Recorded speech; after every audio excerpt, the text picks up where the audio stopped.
kangkong at 1 kilong kamatis. Nay, may hindi pa po ba ako na ililista? Mukhang kumpleto naman. Salamat pala nak ha at sasamahan mo ko ngayon. Wala po yun, Nay. Tsaka excited na rin po ako sa pupuntahan nating farmer's market. Ano po kaya mga makikita ron? Naku, marami kang makikita ron. Maraming taong namimili. At iba't ibang produktong pang-agrikultura ang maaari mong bilhin.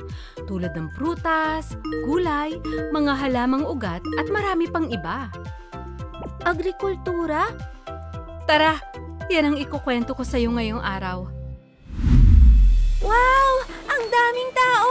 Tingnan niyo po yun, Nay, oh! Ang dami pong iba't ibang uri ng mga bulaklak ang nakadisplay! Sasa, napapansin mo ba yung mga nagtitinda? Karamihan sa kanila ay mga magsasaka. Ah!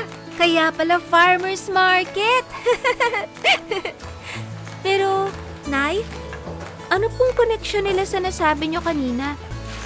Yung agrikultura? Ganito yan. Ang agrikultura kasi ay isang sining at agham na may kaugnayan sa pagpaparami ng mga halaman at hayop. Kasama rin sa agrikultura ang pag-aalaga sa kagubatan. Ang galing naman! Akala ko po kapag agrikultura, mga pananim lang ang sakop. Kaya nga napakahalaga matutunan ng tungkol sa agrikultura dahil malaking bahagi nito ang siyang bumubuhay sa atin sa araw-araw at sa ating bansa. Tulad po ng pagkain natin? Correct! Ang agrikultura ang pinagkukunan ng mga pangunahing pangangailangan tulad ng pagkain. Nagbibigay rin ng trabaho ang agrikultura sa napakaraming mga Pilipino. Ilan na riyan ang mga magsasaka at mangingisda.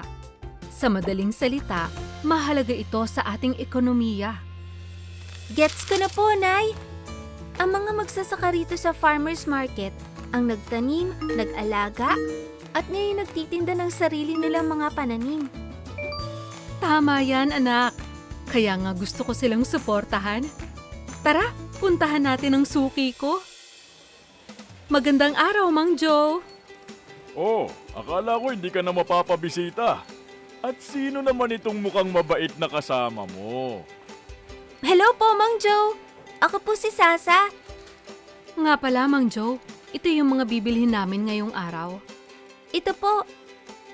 Sakto't bibili kayo ng mga kamatis. Magandang ani ngayong buwan dahil may bagong programa ang ating department.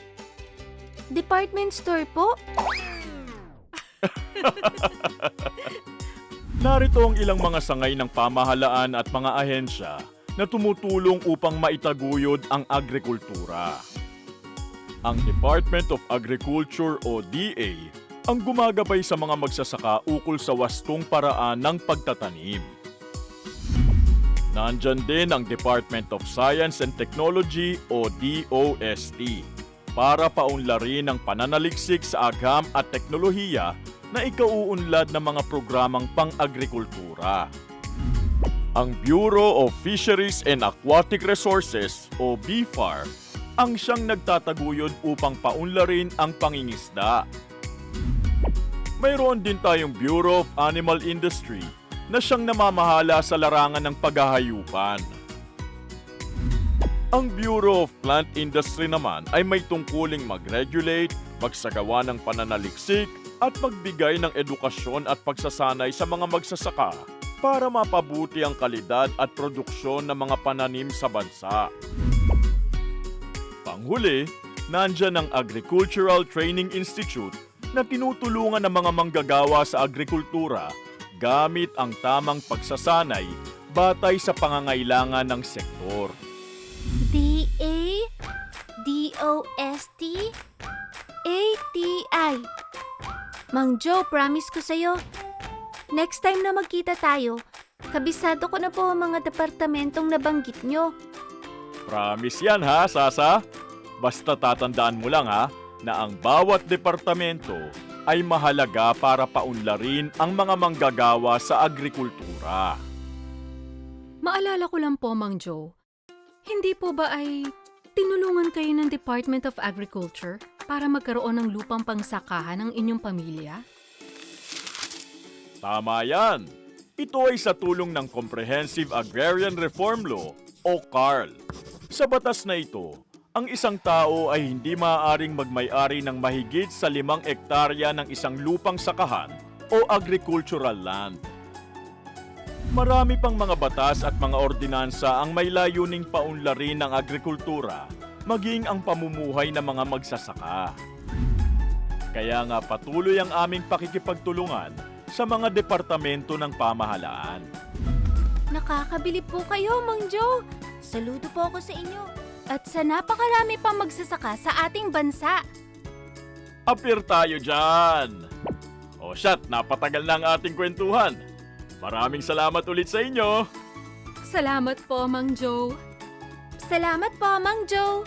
Sa susunod, ibang gulay at prutas naman po ang bibilhin namin.